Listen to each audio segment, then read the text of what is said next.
All right, if you would, go ahead and open first two things. Go ahead and mark your Bibles to Proverbs, probably about halfway through the book. And then after doing that, I'll ask that you turn over to Colossians. But the majority of our passages this evening will be coming from Proverbs. Certainly is good to be here this evening and worship with each one of you. I'd like to go ahead and thank the elders for giving me another opportunity to stand before y'all and present a lesson of God's Word to you. And if you have questions about the things that are discussed here tonight, I invite you to either talk with me or go talk with Steve, because he says I do an okay job, so I don't know. No, I appreciate it, though. Before we get into our passages this evening, I'd like to thank Brother Ron for leading that song. You'll understand why it's relevant here in a second. So just a little side, just to spring off here. I don't know if you're on Instagram or not, if you have any other social media. Instagram used to be where people would just post images all the time of their life because I guess it was important to them. Mine is typically filled with food, typically grilled meats, modified cars and trucks that I'll never be able to afford, and memes. And so a few weeks back, I already had an idea of what I was wanting to talk about, and then this meme popped up across my feed. And when you see it, don't be offended by, it's not meant to be not patriotic. If you're listening by audio or if you're listening on the phone or the recording, it's the painting, an artist's rendering of the George Washington on his deathbed, and it says, with the quote, "I wish I had argued with more strangers," on Facebook. And so if you kind of figure where I'm headed with this, with what Ron led, I wanted to discuss tonight our speech, in particular angry words, but just in general our speech. And someone who was already privy to what I'd be speaking about tonight was like, "Ooh, Preston, well, I'm going to be using this. I'm going to be reminding you every time." So, of course, of all people I should be talking about this, I'll go and say this is one of the things I struggle with most, not so much because I'm on Facebook posting anonymous angry comments, but if you're one of the people that I regularly talk to, you've probably either had to listen to me rant about something that I thought was dumb and made it clearly so, or have been the subject of that rant, and usually I feel pretty bad afterwards.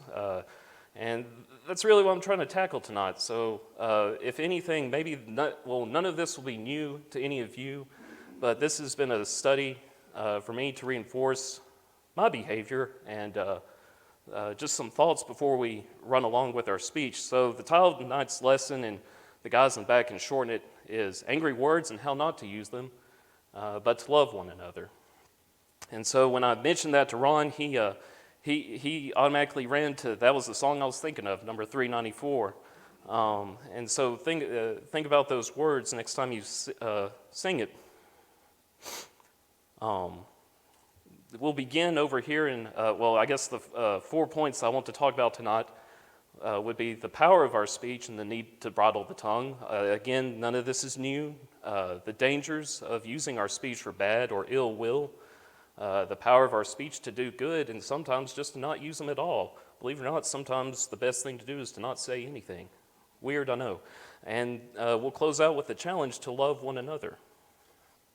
If you would, like I said, I asked you to open to Colossians 4 and verse 6.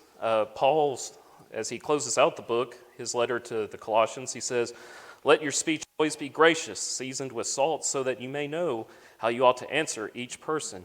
And granted, when he's in the context of this passage here, he's talking about how we deal with outsiders, and obviously that's a part, and we need to be mindful that, as we said with our first song, let the beauty of Jesus be seen in me. Sometime the people out in the world's only exposure to Christ is how we interact with them. And then obviously our interactions amongst our own brethren too.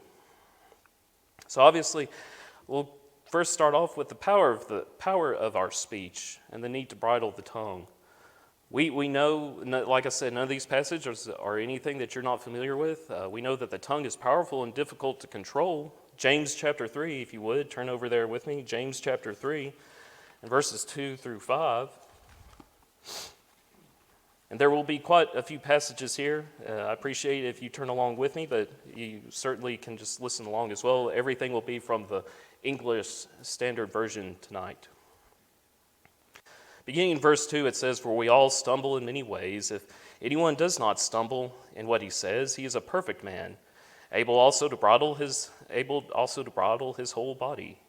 If we put bits in the mouths of horses so that they obey us, we guide their whole bodies as well.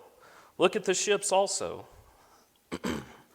Though they are so large and driven by strong winds, they are guided by a very small rudder wherever the pilot directs. So also the tongue is a small member, yet boasts of great things. How great a forest is set ablaze by such a small fire."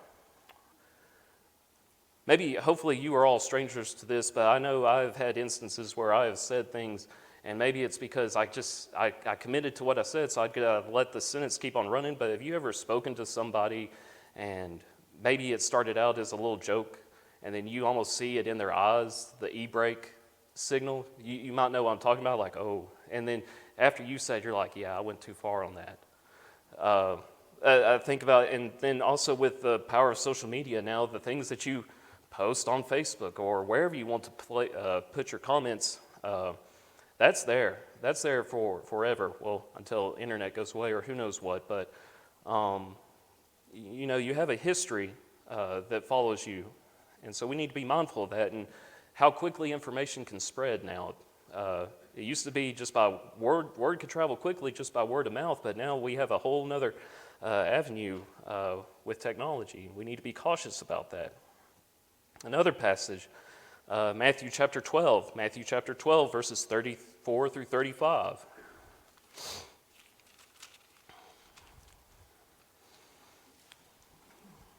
Christ here talking about the Pharisees, calling them out.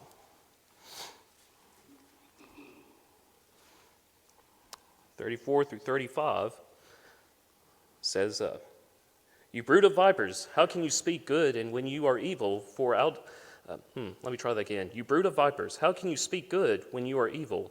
For out of the abundance of the heart the mouth speaks. The good person out of his good treasure brings forth good, and the evil person out of his evil treasure brings forth evil."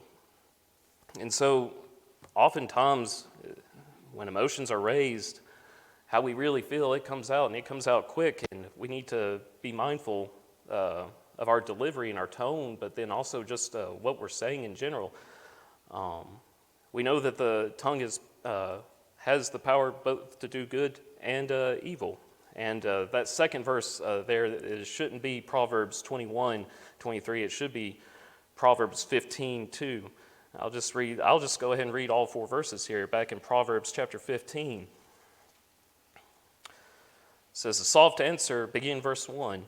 "A soft answer turns away wrath, but a harsh word stirs up anger. The tongue of the wise commends knowledge, but the mouths of fools pour out folly. The eyes of the Lord are in every place, keeping watch on the evil and the good. And a gentle tongue is a tree of life, but perverseness in it breaks the spirit."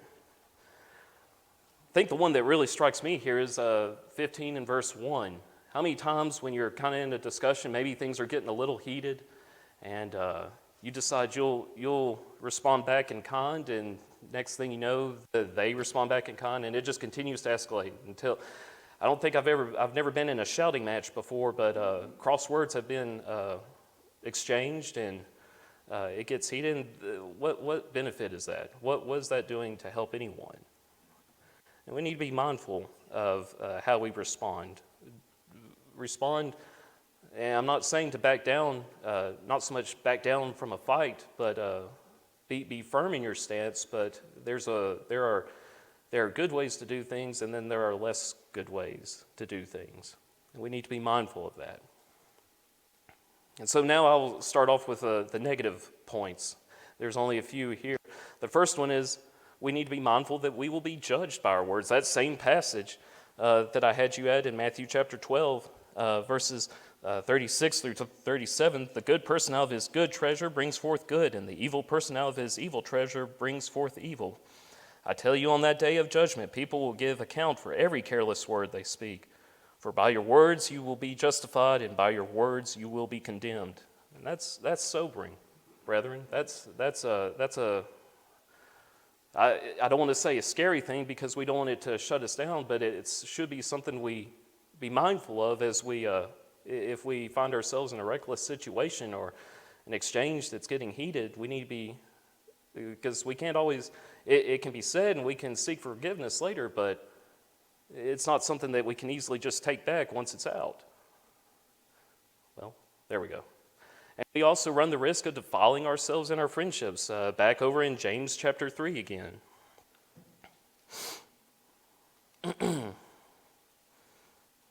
James chapter 3 and verse 6. We read this earlier. It says that, and the tongue is a fire, a world of unrighteousness. The tongue is set among our members, staining the whole body, setting on fire the entire course of life, and set on fire by hell. As we said earlier, what we say, and what we had just saying, the dangers in how we might use our speech in anger, and it spreads quickly. I'm reminded of, Stephen will think this is a little funny. I was I didn't want to spend 3 hours on my hands and knees cleaning out my flower beds, pulling weeds out. So I started a little fire because it was all dry. It'd be fine. It was a windy day too, and you'd be amazed how quickly just a little brush fire can get out of hand. So if you want to do some shortcuts on your flower beds, I recommend that within control, of course. But I mean that's the same way with our words, right? It will travel quickly. We just need to be mindful of how it's received and how quickly it will travel. This psalm in particular, Psalm 55, we need to consider the hurt between friends here. I invite you to read the whole psalm. I won't do that tonight, but in Psalm 55, it's a psalm of David. As he's speaking about being betrayed by a friend, I tried to do some research on it, and it doesn't seem that he's speaking of Absalom in this instance, but the hurt is still there, and we need to think about, well, what we say to our friends in anger, what might it do to them? It might be that they're like, oh, well, it's Preston just running his mouth. We'll pass him by. It'll be fine. But beginning in verse 12 through 14, verse 12, for it is not an enemy who taunts me, then I could bear it. It is not an adversary who deals insolent with me, then I could hide from him. But it is you, a man, my equal, my companion, my familiar friend. We used to take sweet counsel together. Within God's house we walked in the throng. Let death steal over them. Let them go down to Sheol alive, for evil is in their dwelling place and in their heart. I invite you to read that whole psalm when you have a chance, if you're ever feeling down or just the feelings of possible betrayal or like just hurt feelings of the emotion that David pours forth in there. And then also, how many people have you talked to, and I know I've been guilty of this myself, especially when when you feel like you're really under pressure and it's just been a long day, speaking to what I'll call those emotional vampires, right? Philippians chapter 2 and verse 14. It says, do all things without complaining and disputing, that you may be blameless and harmless, children of God, without fault in the midst of a crooked and perverse generation, among whom you shine as lights in this world. So going back to what I was asking earlier, when our interactions, Ron has mentioned it even in class before, if our interactions with the world may be the only instance that someone sees of Christ, and let the beauty of Jesus be seen in us. Now, granted, am I saying you should never complain? Well, we're human. We're going to complain about something. But if it's a constant, just nothing is right ever, I mean, you almost want to avoid those people. So why should a Christian be acting like that? I'm talking about interactions with us here. I haven't experienced that unless I'm the lightning rod for being the complainer. But in the workplace, how much do we complain to our supervisors, to our coworkers? Is the beauty of Jesus being seen in us? It's just something to think about. And then the power of our speech to do good or to not use it at all. I'll start with restraining our speech. This is the part that I really need to take to heart. It avoids sin. Proverbs chapter 10, verse 19. I'll go and jump ahead a little bit here. Proverbs chapter 10, verse 19 says, when words are many, transgression is not lacking, but whoever restrains his lips is prudent. Again, when you go on these little tirades, you're going to end up, you're just inviting sin to occur. You're inviting the wrong word to come out, or the wrong phrase, or something to be said in anger. And it's strongly encouraged to just keep silent. A few pages over in your Bibles, Proverbs chapter 21, verse 23. Whoever keeps his mouth and his tongue keeps himself out of trouble. Again, the same idea. And then this one, I know I could learn a lot from, because I'm always ready to answer. Proverbs chapter 17, verses 27 through 28 says, whoever restrains his words has knowledge, and he who has a cool, the New King James Version says calm, spirit is a man of understanding. And then also Proverbs 18 and verse 13 says, he who answers a matter before he even hears it, it is folly and shame to him. I'm reminded of, I can contrast it in school here. I had two professors. One, he would let you ramble on. When we, at the end of the project, usually the end of the semester, we would have to present before all 4 studio professors our project and make a really good sales pitch about how wonderful it is, and this is how we figured out the design.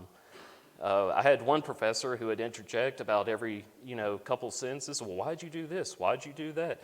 And just he was there to rattle you. And so he was always thought of as being a little contentious. And then I had this other professor. Everybody loved him. He still hit hard with his comments, but he would just sit there the whole time, let you finish all your presentation, let all the other professors discuss, and he's just sitting there quietly, and then he'll ask 1 or 2 questions, rip your project apart still all the same, but he says it in such a nice way. And everyone thought just because he was silent the whole time, he just appeared wiser. And he had the experience with him too. But it's just a contrast of 2 people. Or again in 18:13 here, where it says you answer a matter before you even hear it. I know in some text message exchanges from time to time, I'll be like, oh, well, I know the thought path this person's going to travel. I know the conclusion they're going to reach, so I'm going to go ahead and head them off here. And it's like, yeah, I know that's... Don't do that. And especially, just don't do it. Don't do it. Hear the person out, and then respond accordingly. That also, for me, I know the more I get impatient as the day goes on, 2 things that I'll be in an irritable state is if our texting conversation is getting into my bedtime or when I'm wanting to eat. So so the person on the other side, just know when you're talking to somebody what might their mood be in. And then using our speech for good. We know that in Proverbs 16, verse 24, it's sweet to the soul. 16:24.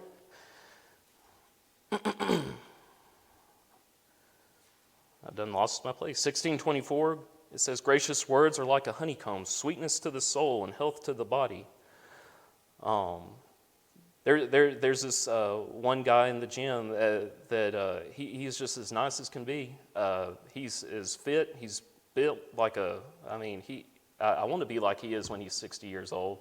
But he's just always encouraging everybody in there. There are plenty of members here in the church that are the exact same way. They could not say one bad thing about you. They're here to encourage you. And that's why I really appreciate the family here at Jones Road, all the brothers and sisters. Y'all are here to build each other up. And I encourage you to, exhort you to continue that.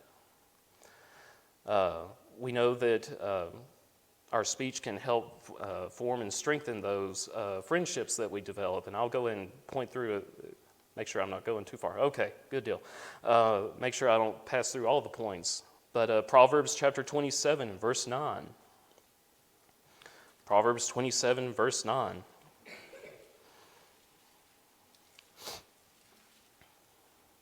says, oil and perfume make the heart glad, and the sweetness of a friend comes from his earnest counsel. And then, not really reverse, but it says here in just a couple verses back that the rebuke of a friend is of greater value. Verse 6, faithful are the wounds of a friend, and profuse are the kisses of an enemy. Well, that doesn't sound pleasant, does it? That's why we need our friends there. I have certain people that I hope will call me out, whether it be in a harsh way or a gentle way, but we need to surround ourselves with people that won't always just be yes people, won't always just be yes men, saying, oh yeah, that's fine, keep on going that path, or just agree with you to continue to get you riled up. We need people that will check us, and we certainly have those here. It says in Proverbs chapter 17, verse 17, it says that a friend loves at all times and a brother is born for adversity. And like unto it, one page over, 1824, a man of many companions may come to ruin, but there is a friend who sticks closer than a brother. So kind of along that same line, if you're just trying to be a yes person, yes man to everyone, and you're going to stress yourself out, and you're also going to find yourself in between two other people who may be at odds sometimes, but be close to certain friends. And I'm not saying don't be close to not everybody, but have your people around you that you can build each other up and correct each other when the time comes. And then also it says in Proverbs, towards the Proverbs chapter 27, verse 10, it says, do not forsake your friend and your father's friend. Do not go to your brother's house in the day of your calamity. Better is a neighbor who is near than a brother who is far. And again, we need to just make sure we try to maintain those friendships, and we'll continue that in the on the next slide there. And then also I close out with Philippians 4 and verse 4, where we are told to rejoice always. Does that mean that, say at a funeral, I'm as gleeful and happy as can be? Well, no, but it kind of contrasting what I was talking about earlier, those who complain, those emotional vampires, we need to be careful. And instead of complaining all the time, we need to be trying to be building each other up. And we'll close out. This is the last point, so don't fret. I'm here at the end. The new commandment and its challenge. The song that Ron sang earlier, it's based on John 13 and 34, where it says, a new commandment I give to you, that you love one another, just as I have loved you. You also are to love one another. And then it's emphasized again and again in John chapter 15. John 15, verses 12 and 17. This is my commandment, that you love one another as I have loved you. And these things I command you, so that you will love one another. So it's emphasized again and again. Well, Preston, where am I going with this? We know that it's the blessed command. Go ahead and flip over, and this will be our final passage for the evening, 1 Corinthians chapter 13. 1 Corinthians 13, and we'll begin in verse 4. You are very familiar with this passage. 1 Corinthians 13, verse 4.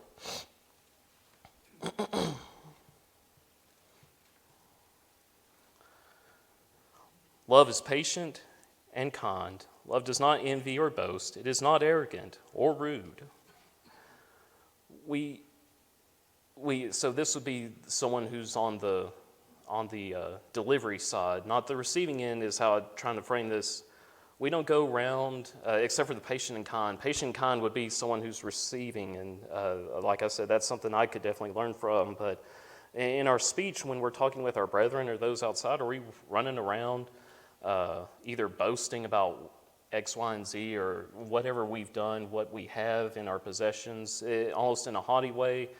Or are we talking to, or are we also envying, discussing, like, man, I really wish they didn't have whatever it is that they have. I really wish Coulter didn't have that 84-inch TV or something like that. Sorry. It's okay. But we're not arrogant and we're not rude. But then like unto it, and this, I tell you, this is the one that I struggle with. Like I said, I need to work on, maybe I just need to eat more and I won't be as irritable. But picking up in verse 5, love, it does not insist on its own way, it is not irritable or resentful. It does not rejoice at wrongdoing, but rejoices with the truth. Love bears all things, believes all things, hopes all things, endures all things. Love never ends, or love never fails. I want to go back just a little bit there. Is not irritable or resentful. Maybe you're on the receiving end of a Preston text message, and you know where it's headed.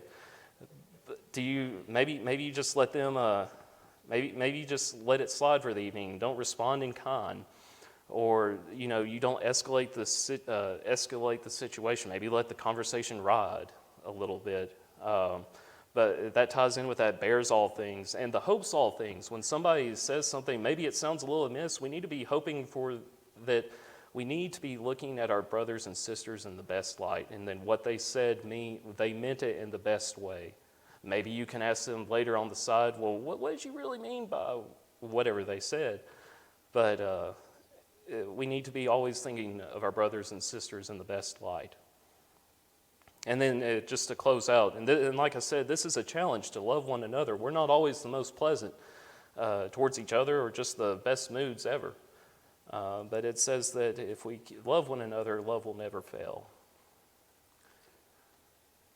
And you made it through another sermon. But like I said tonight, what I've brought here is nothing new. It's something that I started studying, and it's a challenge to me. I hope it's a challenge to y'all. I know I have a lot of work to still do.